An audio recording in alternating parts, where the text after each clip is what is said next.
Hi everyone, my name is Chungla Lama and today my presentation is on anti-vaccination dilemma.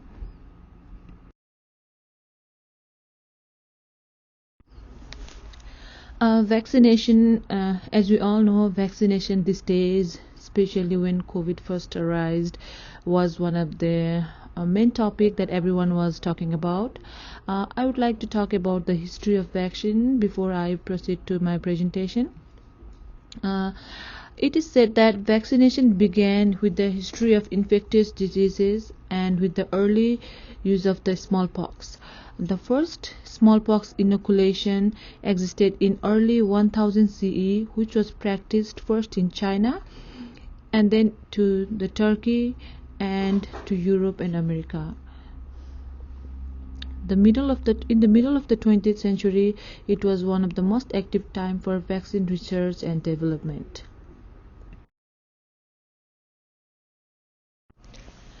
So what is vaccination?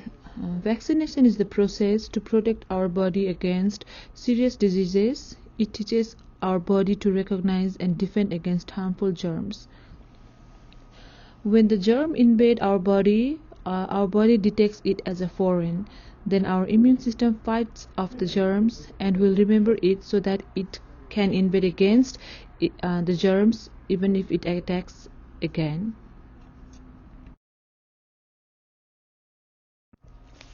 Vaccination protects individuals and the public from diseases that are preventable and possibly life-threatening. The first vaccination requirement for school entry were enacted in 1850s to prevent smallpox. By the 1990s, students in all the 50 states were required to have specific immunization. According to the VFC, it is estimated that the vaccination of children between 1994 to 2018 helps to prevent around 419 million illnesses. That's equivalent to more than current population of United States. It also helps to avoid 936,000 deaths. That is almost the population of the Seattle. And vaccination is cost saving. It is found that vaccination saves nearly 1.9 trillion in total societal cost.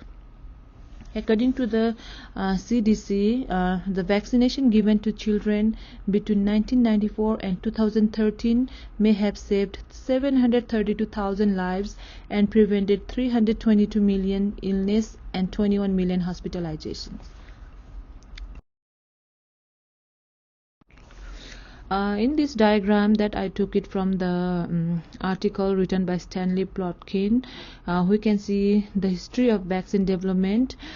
In this we can see the first vaccine was founded in 1798, that is smallpox, and the smallpox was one of the most infectious diseases that affected the whole world in each and every corner of the world.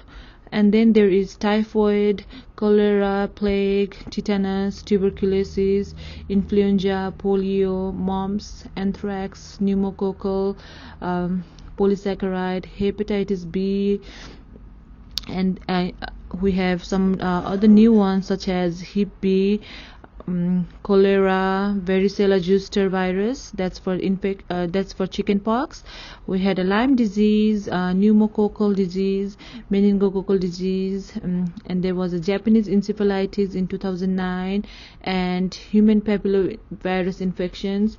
So as the disease, new infectious diseases arise every year, it was more successful with the vaccine to eradicate all these dangerous diseases.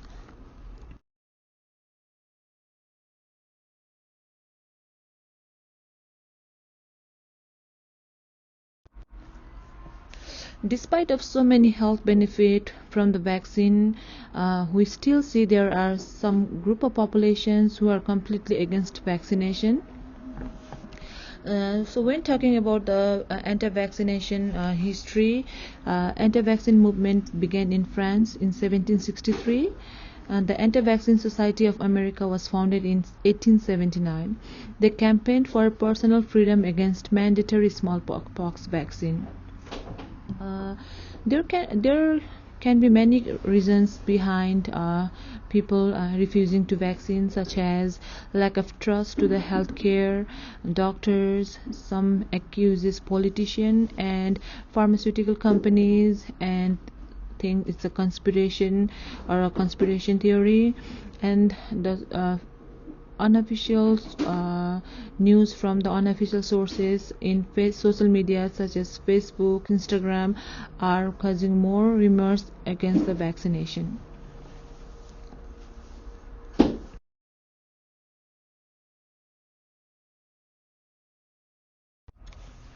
Um, um, Especially in the healthcare settings, this topic, anti-vaccinal dilemma, has been one of the top one for the ethical dilemmas.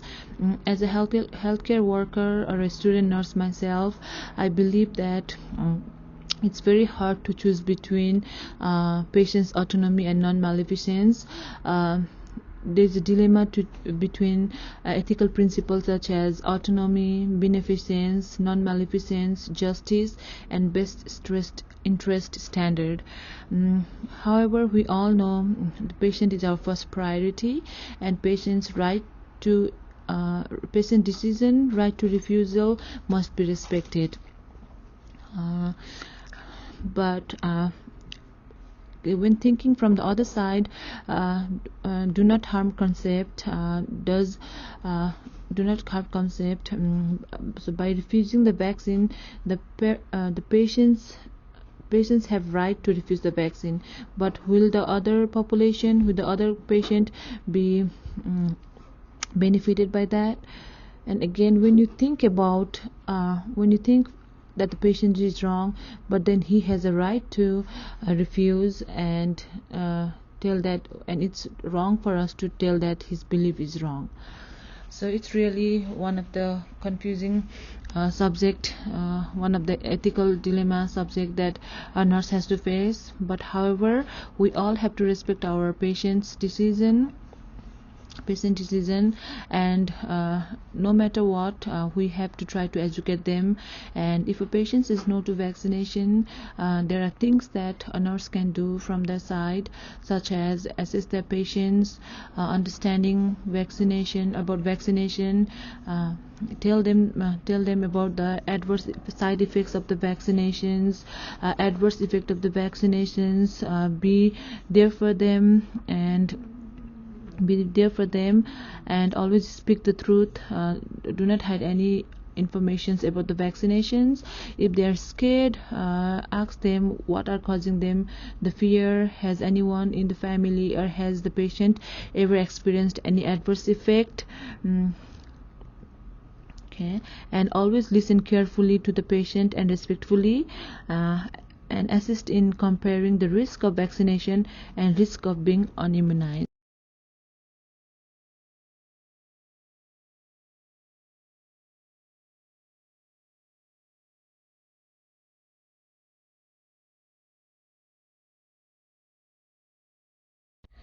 The vaccination exemption to refuse vaccinations are allowed by all the 50 states. Some parents can avoid vaccination due to their philosophical. Some parents avoid vaccination due to the philosophical or religious reason.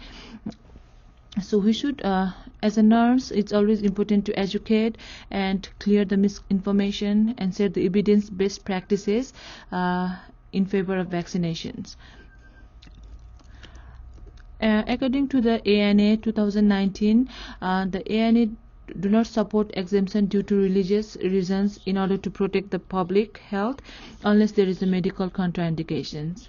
All the individuals should be immunized against vaccine preventable diseases. In conclusion, even I respect patients' autonomy, as they have a right to make the decisions, and they are our first and foremost priority. But as an individual myself, I still think that the decision of a person that affect the community should be reconsidered, or should be thought again. When the subject is about the health and the community, the result of the process should be outweighed. However, I'll always keep my patients first and respect their choice, even though I do not agree with their decision.